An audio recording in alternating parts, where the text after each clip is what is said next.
சொல்லியிருக்கீங்க.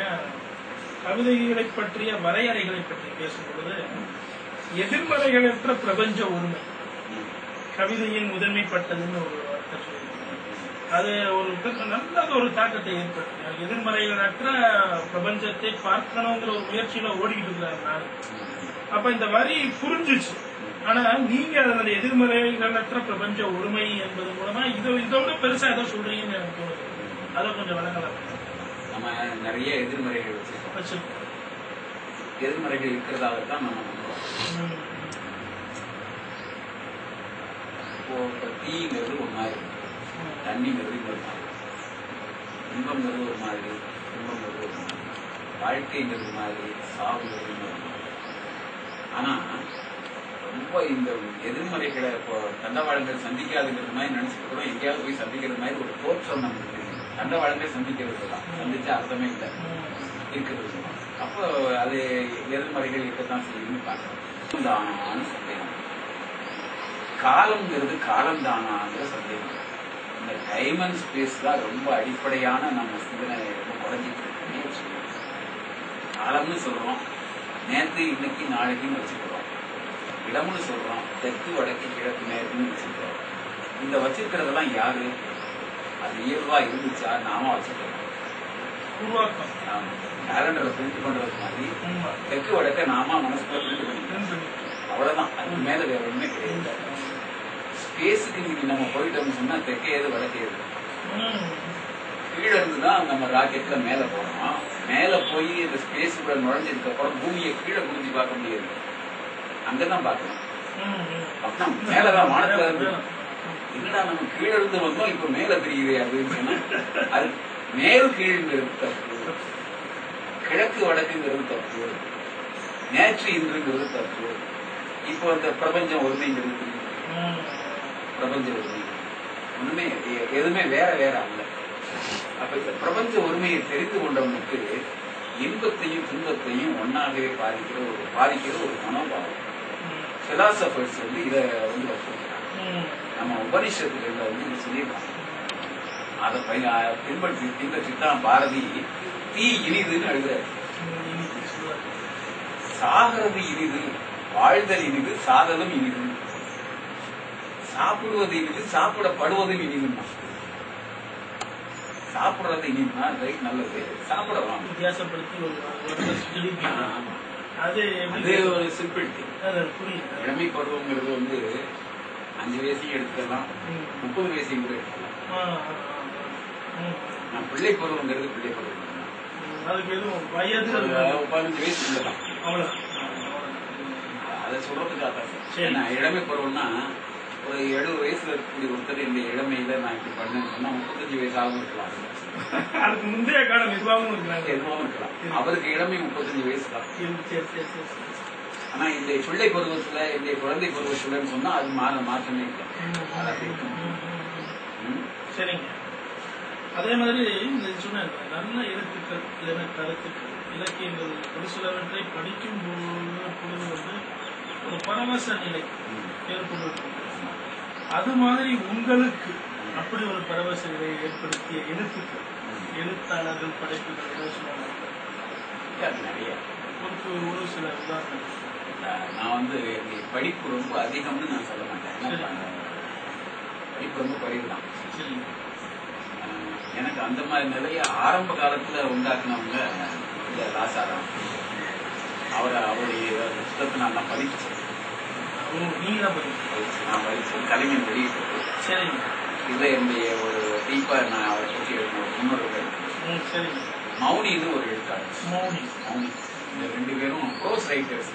அவங்க கவிஞர்கள், ப்ரோஸ் ரைட்டர்ஸ். அவங்க ஏதாவது இருக்காங்க, புதுமை பெற்றாங்க. இந்த மாதிரி தமிழ்ல பல எழுத்தாளர்களுக்கு. அப்புறம் ஜெர்மன் போயட் பால் செலான் அப்படின்னா அவர் என்ன ரொம்ப காலம். ஆரம்ப காலத்துல கலீல் ஜிப்ரான், தாகூர் இவங்கெல்லாம் ரொம்ப காலம். அதுக்கப்புறம் செக்கோஸ்லோவேக்கியாவில் ஒரு போயட்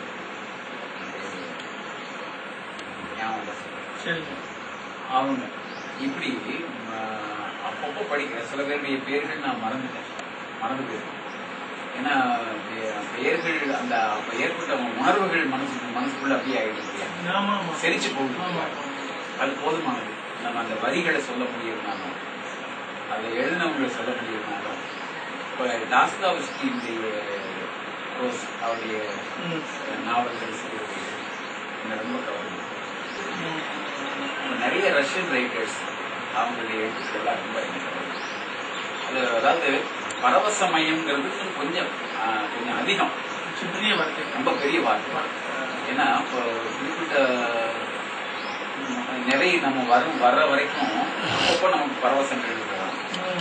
ஒரு ஸ்டேஜ் வந்ததுக்கு அப்புறம் பரவசம்ங்கிறது கொஞ்சம் கம்மி. ஏன்னா பரவசங்கிறது அல்டிமேட். அது வரங்கிறது ரொம்ப பெரிய நிலை. அது வர முடியாது. அது வர்றதுக்கு வந்து ஒரு அல்மைட்டி அந்த மாதிரி அந்த விதமான ஒரு அனுபவம் ஏற்படுத்துறது அந்த பரவசங்கிறது வரும். தாக்கத்தை ஏற்படுத்துறது, விருப்பத்தை ஏற்படுத்துறது, ரசனை ஆகா என்ன மாதிரி பண்ணியிருக்காங்க, இதெல்லாம் நிறைய எழுத்தாளர்கள் பாதிச்சிருக்காங்க. ஆங்கில இலக்கியம் அதாவது ஆங்கில எழுத்தாளர்களில் நீங்க யாரையாவது முதன்மைப்படுத்துற மாதிரி உங்களும் தாக்கத்தை ஏற்படுத்தியவர் என்ற அடிப்படை நான் அதிகம் படிக்கல. அதெல்லாம் ஓரளவுக்கு. ஏன்னா அவங்க காலம் நமக்கு ரொம்ப முந்தின காலம் தான் அந்த கவிதைகள் நான் படிச்சேன். அதாவது அடையாளம் நான் சொல்றது சாதி கடந்து நின்ற படைப்பாளிகள் உங்க பார்வையில சில பேரை பற்றி நாம வந்து பொதுவான ஒரு கருத்து, ஒரு பிராமண எழுத்தாளர் பிராமின், அதனால பிராமினிசம் தான் இவருடைய எழுத்துல இருக்கு, இவரையே அப்படிதான் சொன்னாங்க. அப்படி சில பேர் சொன்னாங்க. ஏன்னா அவருடைய இந்த பிராமண குடும்பத்தினுடைய கதைகளை மட்டுமே எழுதியிருக்காரு. அதை தாண்டி அவர் போகல. அது 92 வயதுல இருந்து அது வரைக்கும் அவர் எழுதினதெல்லாம் அந்த குடும்பத்தில். ஆனால் அவரிடத்துல பிராமணிசம்ங்கிறது மற்றவங்க நினைக்கிறது மாதிரி இல்லை. அதை தாண்டி தான் இருந்திருக்காரு. அவருடைய குடும்பம் எப்படி இருந்தாலும் அவர் அதை தாண்டி இருந்திருக்காரு. எதை வச்சு நான் சொல்றேன்னா, அவர் இறந்து போனதுக்கு அப்புறம் அவர் வீட்டுக்கு போயிருந்தார் சென்னையில. அவர் மனைவி குடும்பம் எல்லாம் எனக்கு நல்லா தெரியும். அவர் மனைவி வந்து கண்ணீரோட சொன்னாங்க, சாகருக்கு 2 நாள் முந்தி வழக்கமான முறைப்படி நான் இறந்து போனதுக்கு அப்புறம் பொட்டு வச்சுக்கிறதோ, பூ வச்சுக்கிறதோ, நகை போட்டுக்கிறதோ அதெல்லாம் எப்படி விடாத அப்படின்னு சொல்லியிருக்காரு. இது வந்து வழக்கமான பிராமணிசத்தினுடைய அது எழுத்தாளர் தான், படைப்பாளி தான் சொல்லுவாங்க. அவனுக்கு அந்த வேறுபாடு. அந்த பிராமணர்கள் வந்து என்னதான் நெருங்கி பழகினாலும் கூட அந்த சமையல் அறைக்குள்ள எல்லாம் யாரையும் போக மாட்டாங்க. அப்படி வந்து மௌனியெல்லாம் அப்படி இருந்திருக்காரு. அந்த ஆசாராருடைய வீட்டுக்குள்ள சர்வ சகஜமா நான் பழகியிருக்கேன். எல்லாரோடையும் நல்ல பழகுவார், நல்லா பேசுவார். அவங்க சமையல் அறைக்குள்ள என்னையும் கூட்டு போய் எனக்காக ஒரு சமையல் பண்ணி போட்டுக்காரு. அவரே சமையல் பண்ணி அந்த மாதிரி சில பேர் அடையாளங்கள் அவங்களுக்கு இருக்கு. அவங்களுக்கு நமக்கு தெரியுது அவங்க பிராமணர்கள் பிராமண வாழ்க்கை மற்றெல்லாம் இருக்குன்னு தெரியுது. ஆனா அதை தாண்டிய ஒரு மனோபாவங்கள் அவங்களுக்கு இருக்குது. பாரதியை விட இதுக்கு ஒரு பெரிய உதாரணம் யாருமே கிடையாது. ஏன்னா அந்த அடையாளங்களை மற்றவன் தன்னை அடையாளப்படுத்தி விடக்கூடாதுங்கிறதுக்காகவே பூங்கா இருக்கிறது. அடையாளப்படுத்தி விடக்கூடாதுங்கிறதுக்காகவே மீசையை வச்சுருக்காரு, தாடி வச்சுருக்காரு. அப்படி அடையாளப்படுத்தி விடக்கூடாதுங்கிறதுக்காகவே மனைவியுடைய தோல் மேல கையை போட்டு அக்ரஹாரத்தின் வழியா போயிருக்காரு. அழுதக்கூடிய தூக்கி வந்திருக்காரு. சினிமாவில் கூட பாருங்க. வந்து அதாவது பார்ப்பான் வந்து ரொம்ப ஆசைப்படுவான், எதுக்கும் காசு பார்க்கறதுக்கு பார்ப்பான் அப்படின்னா கவிதை காசு புடுங்கி திங்க பார்ப்பான் பாப்பான்னு எழுதியிருக்காரு. பார்ப்பானை ஐயர் என்ற காலம் போச்சு. அப்போ அவங்க எல்லாம் அடையாளங்கள் துறந்தவங்க தூக்கி இருக்கு. அந்த மாதிரி சாதி அடையாளம், அதாவது சாதி அடையாளம் அந்த எழுத்துல இருக்கும் தெரியும், மேம்போக்கான அடையாளம் தான். உதயபித்தன் எழுதுனா அந்த சைவ பிள்ளைமாருடைய அந்த டைரக்ட் எழுதுவார். அது அவருக்கு தெரிஞ்ச மொழி அது. ஏன்னா அவருக்கு திருநெல்வேலி சைவ பிள்ளைமாருடைய எழுத்து அதே மாதிரி டி ராஜநாராயண எழுத்துல பாத்தீங்கன்னு சொன்னா அந்த நாயுடுமாரிகள் வந்து அவங்க ஊர்ல எப்படி பேசுவாங்களோ அதே மாதிரி எழுதுறாங்க. அந்த மொழியில தான் அடையாளம் இருந்திருக்காங்க, மனசுல அடையாளம் நிறைய எழுத்தாளர்களுக்கு அந்த அடையாளம். அல்லது இலக்கியம் சார்ந்த காரணங்களுக்காக இயற்கையோடு நேரடி தொடர்பு கொள்ளக்கூடிய அல்லது நேரடி தொடர்பு வைத்துக் கொள்கிற ஒரு தகுதி இல்லைன்னா ஆற்றல் இல்லைன்னா ஒரு புரிதல், அப்படி இயற்கையோடு நேரடி தொடர்பு வைத்துக் கொள்ளக்கூடிய மனிதர்கள் பொதுவாக மனித குலத்துக்கு எதிரான காரியங்கள் செய்வதில்லை அப்படின்னு ஒரு கருத்து. அது எப்படி நீங்க கருத்து இருக்கு? எனக்கு ஒரு அப்படி ஒரு புரிதல். நேரடியாக இயற்கையோடு தொடர்பு கொள்ள முடியுமே ஆனால் அப்படிப்பட்ட ஆன்மீகவாதியோ அல்லது கவிஞரோ மனித குலத்திற்கு எதிரான எந்த ஒரு செய்தியும் செய்ய மாட்டாங்க அப்படின்னு எனக்கு ஒரு புரிதல். இந்த கலை ஆன்மீகங்கிறது தனியா ஒரு குறிப்பிட்ட இடத்துலயோ ஒரு குறிப்பிட்ட மனசுலையோ அப்படியெல்லாம் பதுக்கி வைக்கப்படுவது பொதுப்பொருள். எந்த சாதாரண தெருவில் போறவனுக்கும் எந்த பொருள் சாதாரண ஒரு பொருள் வாங்கி கொடுத்தவனுக்கும் ஒரு ரொம்ப சாதாரணமான ஒரு இடத்துல குழம்புகிறவனுக்கும் எல்லா இடத்துலயும் எந்த இடத்துலயும் அவனுக்கு ஆன்மீகம் மதம் சார்ந்ததாகத்தான் இருக்க வேண்டும். இல்லவே இல்லை. மதம் சார்ந்ததாக இருக்கும்போதுதான் பொய்மை வருது, பொறித்தனம் வருது. அப்போ அந்த ஆன்மீகம் வந்து அந்த விதமான ஆன்மீகம் ஸ்பிரிச்சுவல் எல்லாம் ஒண்ணுன்னு நினைக்கிற ஒரு ஆன்மீகம் அந்த ஆன்மீகத்துக்கு ஒரு இயல்பான தன்மை என்னன்னு கேட்டா மனிதனுக்கு சக மனிதன்கிறவன் நீ இல்லை, நீ எல்லாம வேற இல்லை, நீயும் அவனும் வேற வேற இல்லை, நானும் நீங்களும் வேற வேற இல்லை. இந்த மாதிரி நினைக்கக்கூடிய ஒரு மனோபாவம் தான் உண்மையான ஆன்மீகத்துடைய அடையாளம். ஆன்மீகம் பெரிய ஆராய்ச்சி, அது ஆராய்ச்சியில கண்டுபிடிக்கும். அது தன்னுணர்வு, சுயமான ஒரு தன்னுணர்வு. அந்த உணர்வு ஏற்பட்டதுக்கு அப்புறம் அவங்க இயற்கையோட தொடர்பு கொண்டாலும் தொடர்பு கொள்ளவில்லை என்றாலும் தனியாரைக்குள்ள முடங்கி கிடந்தாலும் அவனால இன்னொருத்தருக்கு எந்த விதமான தொழிலும் பண்ண முடியும், தெரிஞ்சு பண்ண முடியும், தெரிஞ்சு பண்ண முடியும். நோக்கம் நிச்சயமா இல்லை, நோக்கம் நிச்சயமா இருக்க முடியாது. அதனாலதான் உண்மையான ஆன்மீகம் செழிப்பதற்காகத்தான் இந்த பொய்மையான ஆன்மீகத்தை நம்ம எதிர்க்கணும். அப்படி எதிர்க்கக்கூடிய முயற்சியில தான் பெரியார் போன்றவங்க ஈடுபட்டாங்க. அவர் நாஸ்திகரான காரணமே ஆன்மீகத்தினுடைய கொடூர கரங்களை அவர் பார்க்கணும். அது எவ்வளவு கொடுமைகள் பண்ணுங்கிறத பார்க்க சனாதனங்கிற முறையில மனிதர்களை எவ்வளவு கேவலமா அவங்க நடத்தியிருக்காங்க. அவர் பார்த்த பார்வையில பல இடங்கள்ல அவர் எப்படி தாழ்த்தப்பட்டவர்களை எவ்வளவு மோசமா நடத்துறாங்க, மற்ற மேல் ஜாதிக்காரங்க கீழ் ஜாதிக்காரங்க எவ்வளவு கேவலமா நடத்துறாங்க, சாமியார்கள் சொல்லப்படுறவங்க எவ்வளவு ஆசார பூஜைகளா இருக்காங்க. இதையெல்லாம் நேரில் பார்த்த அனுபவத்துலதான் ஆன்மீகத்தை சுத்தப்படுத்தணுங்கிறதுக்காக ஆன்மீகத்தை அழிக்கணும். ஆன்மீகம் நீங்க சொல்றதை அழிக்கணும்னு சொன்னார். மற்றபடி அவர் சொன்னதெல்லாம் நாஸ்திகம் இல்ல, ஆன்மீகம் தான். ஆன்மீகம் அதுவும் ஆன்மீகமே, அது சுத்தமான ஒரு ஆன்மீகம். இன்னொருத்தனுக்கு கெடுதல் பண்ணாங்க, இன்னொருத்தனை வாழ வைக்கி, மற்றவங்களுக்கு நன்மை செய்யி, கடவுளை நினைக்காத மனுஷன் நினை சொன்னார் இல்லையா, அப்படி நினைச்சது ஒரு ஆன்மீகம். அதனால அவரை ஒரு அதாவது நாத்திகங்கிற அந்த பொது வரையறைக்கு அவரை உட்படுத்தினாலும் கூட அந்த அவருடைய நாத்திகம் வந்து பிறகு கெடுதல் நினைக்காத ஒரு நாத்திகம். இன்னும் 96 வயசு வரைக்கும் வேன்ல அவ்வளவு உடம்பு கஷ்டத்தோட சுத்தி வந்து மக்களுக்கு பிரச்சாரம் பண்ணிட்டு இருந்தாரு. அப்போ அவர் இந்த உலகத்துல வாழ்ந்தார், இந்த இயற்கையை அனுபவிச்சாரு, இந்த காலத்தினுடைய எல்லா இன்ப துன்பங்களையும் அவர் பார்த்தாரு, மனிதர்களுடைய எல்லா கஷ்டங்களையும் பார்த்தாரு, அதை போக்கணுங்கிறதுக்காக உழைச்சாரு. அப்போ ஒரு ஆன்மீகங்கிறதுக்கு நம்ம அதுதான். அதாவது இப்ப நீங்க சொன்ன பதிலில் வந்து முழுவதுமாக நான் வந்து ஏற்றுக்கிறேன். அதுல வந்து இன்னொரு இடத்துல நடைமுறையில் இருக்கிறது ஒரு சில கருத்துக்கள், அதாவது உயர்ந்த சாதி தாழ்ந்த சாதி நடைமுறையில் இருக்கு. ஆனா இது மாதிரியான கருத்துக்களை இவ்வளவு பறந்துபட்டு சிந்திச்சு பேச தெரிந்த நம்மை போன்றவர்களும் அந்த வார்த்தையை யூஸ் பண்ணுறோம், அந்த உபயோகிக்கிறோம். அப்ப உள்ளபடியா அப்படி இருக்குன்னு நீங்க நம்புறீங்களா? உயர்ந்த சாதி தாழ்ந்த சாதி இல்ல, எப்படி நம்ப முடியும்? இருக்க முடியாது. நமக்கு தெளிவா தெரிஞ்சதுனாலதான் நம்ம மறுக்கிறோம். நம்ம மனசுக்குள்ள அது இல்ல. நான் இன்னொன்னு, நான் வந்து ஒரு முஸ்லீமா போயிட்டதுனால ஒரு சாதனை என்னன்னு கேட்டீங்கன்னா,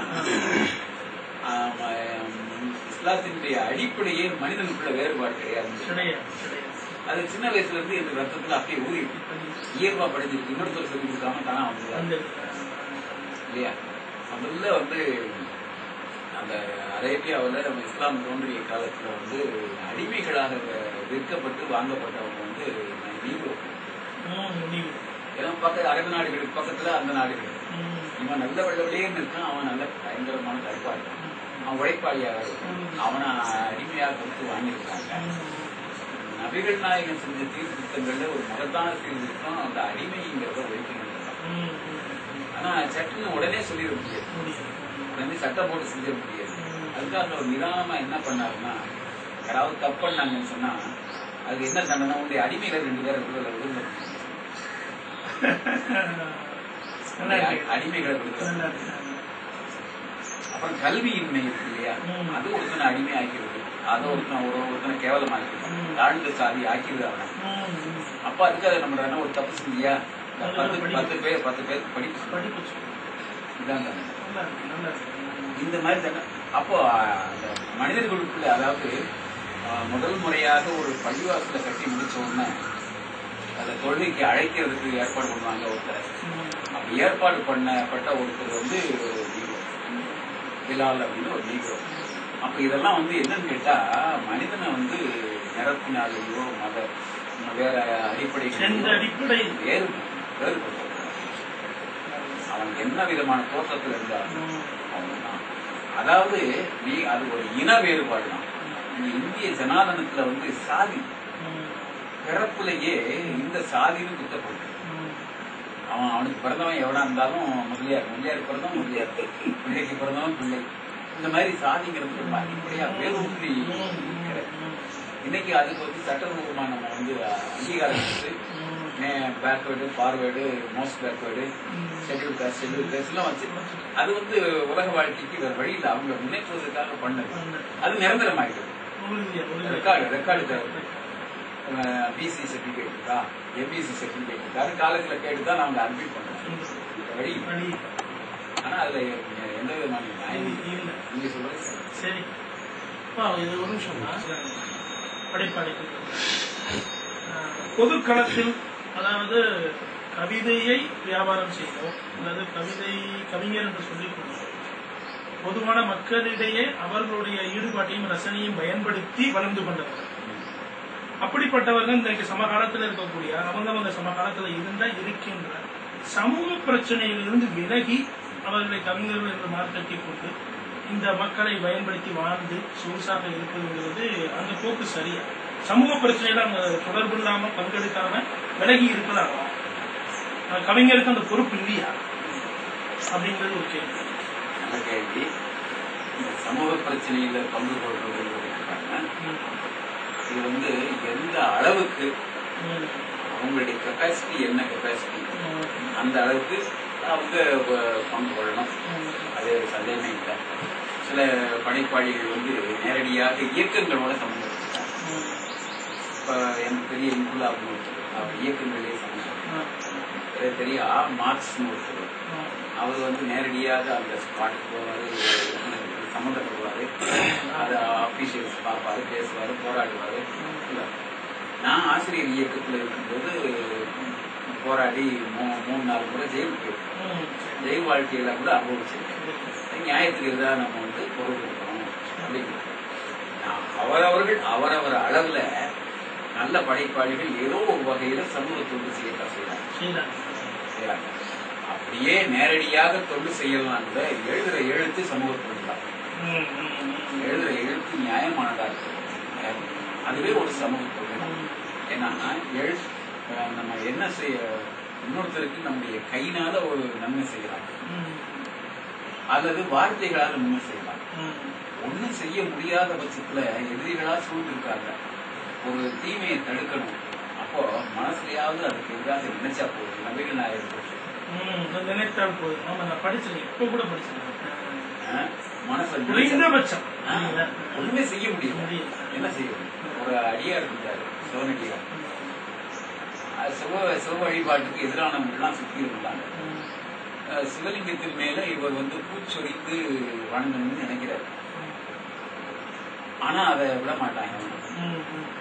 ஆனா அது என்ன பண்ணாரு, சின்ன சின்ன கல்லை பொறுக்கி வச்சுட்டு கல்லையே பூவா நினைச்சிட்டு அது மேல மேல போட்டு வந்தாங்க. தெரியுதுங்களா? அதை ஒருத்தனும் அப்டேட் பண்ணல, இவனுக்கு அது பூதான். அப்போ மனசளவுலையாவது அவருடைய அந்த ஒரு நோக்கத்தை நிறைவேற்றான் இல்லையா? அது போல மனசளவுல நிறைய பேர் இருந்தாங்க. தைரியம் ஒரு சில சமயங்கள்ல சில இயக்கங்கள்ல ஈடுபடுறதுக்குன்னு சில தைரியங்கள் இப்போ ஒண்ணும் இல்லை. அதாவது இப்போ சில கவிஞர்கள் சில படைப்பாளிகள் மேல அரசாங்கத்தினுடைய ரகசிய போலீஸ் இருக்காங்க, அவங்க வந்து சில திடீர்னு கதவை சுற்றி விசாரணை பண்ணாங்க. அப்படி என்னுடைய நண்பர்கள் நிறைய பேர் விசாரணை எல்லாம் வந்து பணப்பாடிகள் இயக்கம் ஒரு இயக்கம், அவங்க அவங்க இந்த காலத்துல எல்லாம் அந்த மாதிரி வந்து கடுமையான கட்ட அவசர நிலை காலத்துல கடுமையான இதெல்லாம் இருக்கு, சோதனைகள்லாம் இருக்கு. என்னன்னு கேட்டீங்கன்னா, இதுல இந்த மாதிரி இடதுசாரி நோக்கம் எனக்கு இடதுசாரி நோக்கம்னு தனியா ஒண்ணு கிடையாது, லெப்டிஸ்ட்னு ஒண்ணு சொல்ல முடியாது. ஆனாலும் கூட என்னை பத்தி என்கொயரி சமீப காலம் வரைக்கும் நான் இப்ப சென்னையில இருந்த போது எனக்கு ஒரு போலீஸ் ஸ்டேஷன்ல இருந்து போன் பண்ணி, எங்க இருக்கீங்க சார், என்ன உங்க நம்பர் என்ன, இந்த நம்பர் தானா, எங்க இருக்கீங்க, இப்ப என்ன பண்ணிட்டு இருக்கீங்க, என்ன போலீஸ், என்ன எதுல போலீஸா இருக்கீங்க அப்படின்னு கேட்டு என்ன போட்டோ கூட ஒரு தடவை வீட்டுக்கு வந்து வாங்கிட்டு தரமா வச்சுக்கப்பா, கொஞ்சம் என்லார்ஜ் பண்ணி பெருசா வச்சு. அப்போ இத நாம என்ன தொண்டு செய்யறோமா இல்லையாங்கிறதெல்லாம் ஒரு பிரச்சனை இல்லை. அது வந்து இந்த மாதிரி அரசுடைய கண்காணிப்புக்கு நம்ம உருவாகிறோம்னு சொல்லும்போது நம்ம ஏதோ செய்யறது வந்து அரசை வந்து இது பண்றது மாதிரி அப்படின்னு தோணுச்சு. அதனால எல்லா படைப்பாளிகளும் நல்ல படைப்பாளிகள் யாரா இருந்தாலும் அவங்க நேரடியாக இல்லை என்றாலும் தங்கள் எழுத்தின் வாயிலாகவும் எண்ணத்தின் வாயிலாகவும் ஏதோ ஒரு விதமான சமூக பயனை அவங்க செய்து கொண்டுதான் இருக்காங்க. ஆனா இப்ப பொதுவான பிரிவினை என்ன கேட்டா, இவர் சமூக பயனுடைய எழுத்தாளர், இவர் சமூக பயன் இல்லாத தனி மனித எழுத்தாளர் அப்படிங்கிற மாதிரி பிரிவினை இருக்கு பாருங்க. இது ரொம்ப பெரிய மோசமான ஒரு கருத்து. அப்படி இல்லை. அவரவர்களுடைய நிலையில அவரவர்களுடைய படைப்பின் மூலமாக இந்த எழுத்தின் மூலமாக நான் சமூகத்துக்கு கொண்டு செய்கிறேன் என்று சொல்லக்கூடியவங்க நிறைய பேர் இருக்காங்க, அதை நிரூபிச்சுக்கிறவங்க நிறைய பேர் இருக்காங்க. நீங்க ஒரு எழுத்தாளருடைய காலமானதுக்கு அப்புறம் 100 வருஷம் கழிச்சு கூட அவங்க எழுத்தை பார்க்கும்போது ஒரு விதமான எண்ணம் ஏற்பட்டுச்சுன்னா, இந்த எண்ணம் வந்து ஒரு சமூக பயன் தான், கலைக்காகவே இல்லை, கலைக்காகவே இல்லை. ஏன்னா கலை ஏதோ ஒரு பயனை நோக்கியது. ஆனா இந்த பயனைத்தான் தரும்னு யாரும் கலைக்கு வந்து டிக்டேட் பண்ண முடியாது. இந்த பயனை நீ தரணும். நீ வந்து அதாவது ஒரு ஒரு